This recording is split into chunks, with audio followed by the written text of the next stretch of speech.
For creating a new WhatsApp API template, what you have to do is go to setting, in that communication tools, in that add new template, then select WhatsApp from here.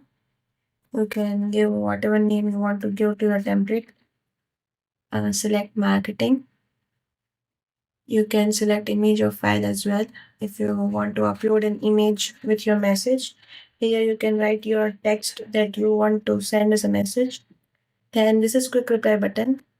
Means quick reply button is the one with which by selecting it, some another message will go in our chatbot. Okay, and call to action or URL button is the one where we can input a link.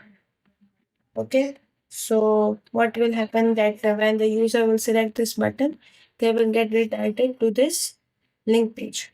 Okay, so this is the difference between a URL button and quick reply button, and both of them is a limitation that maximum 3 buttons can be displayed with our message.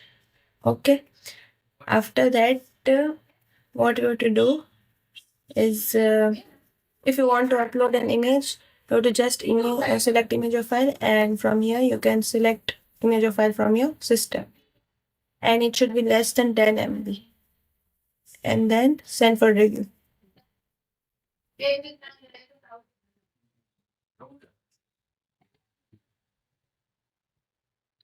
Send for review, and then click on yes, and done.